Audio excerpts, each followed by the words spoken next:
原则，反对欺凌和不公。平等和尊严是我追求的目标，期望公正待遇。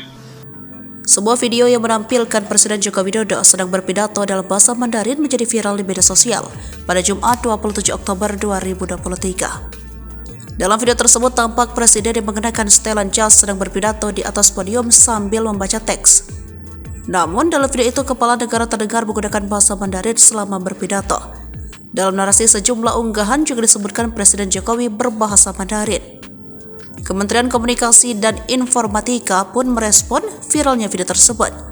Dilansir dari laman resmi Kementerian Kominfo pada Jumat 27 Oktober 2023, video tersebut dinyatakan sebagai disinformasi atau hoax. Kementerian Kominfo juga menyatakan bahwa video tersebut merupakan hasil editan yang menyesatkan. Secara visual, video tersebut identik dengan video yang diunggah oleh kanal YouTube The Us Indonesia Society Usindo pada 13 November 2015. Namun telah diedit sedemikian rupa dengan teknologi IA deepfake, tulis Kominfo dalam penjelasannya. Presiden Jokowi tidak menggunakan bahasa Mandarin saat pidato tersebut sehingga ini adalah bentuk disinformasi. Kian lanjutnya keterangan dari Kominfo.